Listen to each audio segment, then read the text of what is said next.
Hello friends. In today's video, I'm gonna share with you 5 ways the rich build wealth that the poor don't.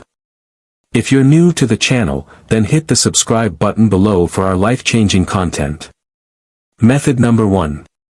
They track everything. If you ask the average person what percentage of their income they spent on living expenses and entertainment last month, they likely wouldn't know.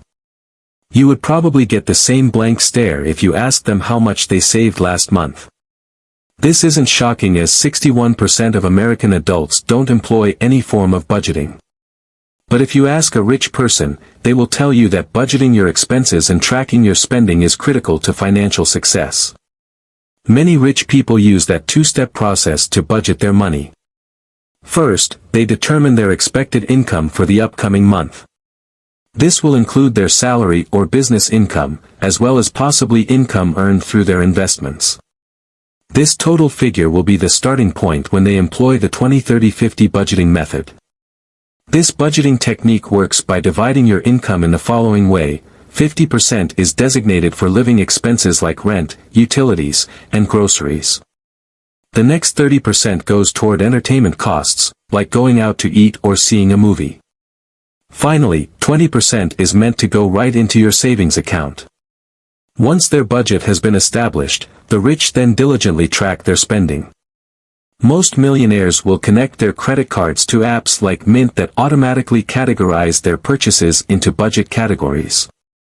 However, some millionaires still do things the old-school way. For instance, they will track their purchases on the Notes app in their phone and manually add the totals at month's end. Either way, the rich track their money because they know that what isn't measured isn't managed. Now, while you may not feel like it's as important to track your spending when you aren't earning a massive income, the truth is that the sooner you can start building good financial habits, the better. The fact of the matter is that since you watched my channel, I know you will be wealthy one day, so you better have the skills required to handle all those $1,000,000 checks you'll be cashing in the future. Method number 2. They employ financial discipline. If you ask any millionaire the key traits in becoming rich, they will surely mention discipline. This is because discipline is involved in all aspects of becoming wealthy. For instance, if you want to get a high-paying job, you have to have the discipline to get a good education, which takes years of intense studying and preparation. Or, if you become rich through building a business, you will have to employ discipline to work on your company even when your friends are out partying and having fun. Once you start making big money, the discipline only becomes more important. You see, it doesn't matter how much money you make, you will never be rich if you lack the ability to save, and saving takes discipline. It means driving the car you've had for 10 years rather than spending thousands of dollars on that new sports car you've had your eye on. If you read any major financial book or listen to any successful entrepreneur, you will find that they consider saving money as one of the foundations of building long-term wealth. The crazy thing is that, according to CNBC, 57% of Americans have less than $1,000 in their savings accounts, and 39% have no savings at all. Now, I know saving money can be difficult, but there are a few methods that can help make it easier to put away money. The first method is to set up automated deductions. In fact, one of the best things I ever did for my finances was setting up automated deductions for my pay with my employer.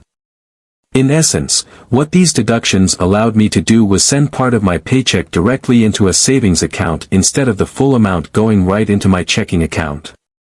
When I initially set up this process, I allocated 10% of my after-tax income to my savings account, but over time, I have found that I'm able to increase this amount to 20%, effectively doubling my monthly savings. Setting up these deductions helps you avoid spending your entire paycheck, meaning that saving money is guaranteed. The other way to increase your savings is to start earning more. The truth is, your ability to save is restricted by how much you earn, but sadly, most people's only strategy for saving more money is cutting costs. Now, cutting costs is a great start because you can realize quick wins in the savings department, but realistically, you can only reduce your monthly costs by so much. You will always have to pay for things like housing, food, and transportation, meaning that if you want to take your savings to the next level, then you need to focus on the other half of the income statement, which is your earnings. Now, imagine how big of a difference earning an extra $100 a day would have on your savings. Earning an extra $100 a day translates to roughly $3,000 a month. Let's say you only save 75% of that extra income every month for a year, you would end up with $27,000 in extra savings. Therefore, becoming rich is just as much about making money as it is about saving it. Method number 3, they live within their means. When most people think of the millionaire lifestyle, they think of rich people spending endless amounts of money on designer clothes and fancy cars.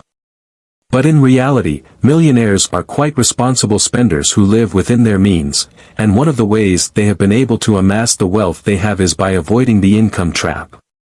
You see, when most people start earning more money, they begin to spend more.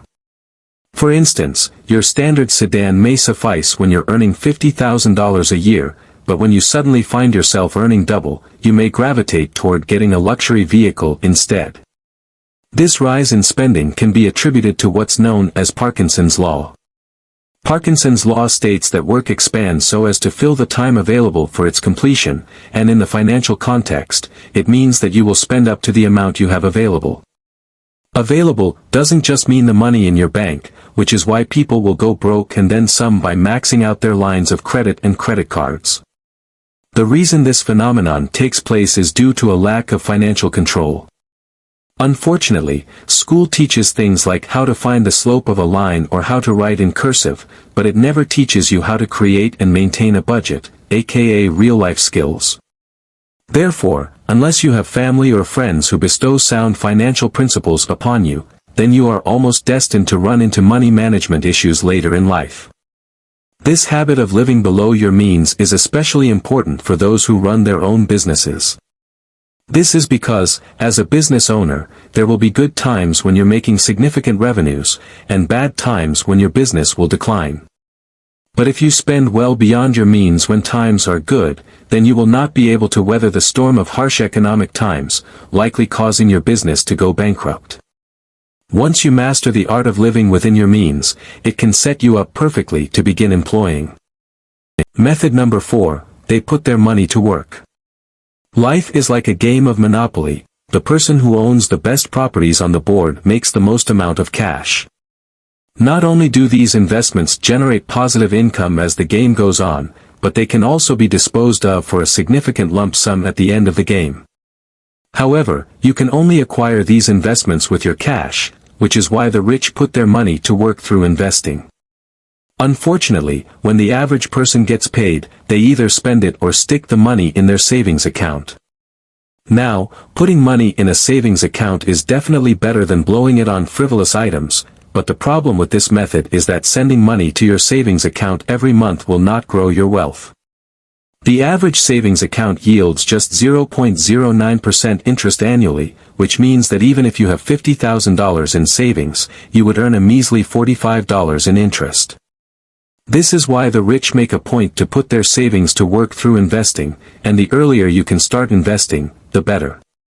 Just take Warren Buffett as an example. Buffett bought his first stock at age 11, and by strategically investing over the course of many decades, he has become one of the wealthiest people on the planet. But it's not just billionaires who practice ongoing investing. On average, millionaires invest 20% of their household income each year, making investing a significant part of their wealth accumulation strategy. And if you think the millionaires invest in exciting products, you may be surprised. Most millionaires invest in the same things as the average investor, like a Roth IRA and a 401k, but they also include things like real estate properties and personal development. Method number 5, they never touch the principal. At this point, we know that the rich track their spending diligently, employ financial discipline, live frugally, and put their money to work. But what really separates these wealthy individuals from the poor is that they never spend their principal. While I previously said that most millionaires live frugally, some do like to spend on luxury items. While you would think that spending large sums of money would erode their wealth or even make them poor, it doesn't, because they never touch the principal. In financial terms, the principal is the original amount of money put into an investment. For instance, if you were to buy 10 shares for $100,000 that paid an annual dividend of $2 a share, the $100,000 you invested would be the principal, and the $2 a share or the $20,000 would be the dividend income. In short, the rich never detract from the assets that are already earning them income, meaning that their wealth will never decline due to their spending. Rich Dad Poor Dad author Robert Kiyosaki alluded to this method of spending in a recent tweet where he said, "Live it up. Buy everything you want. One caveat, buy the assets to pay for them first."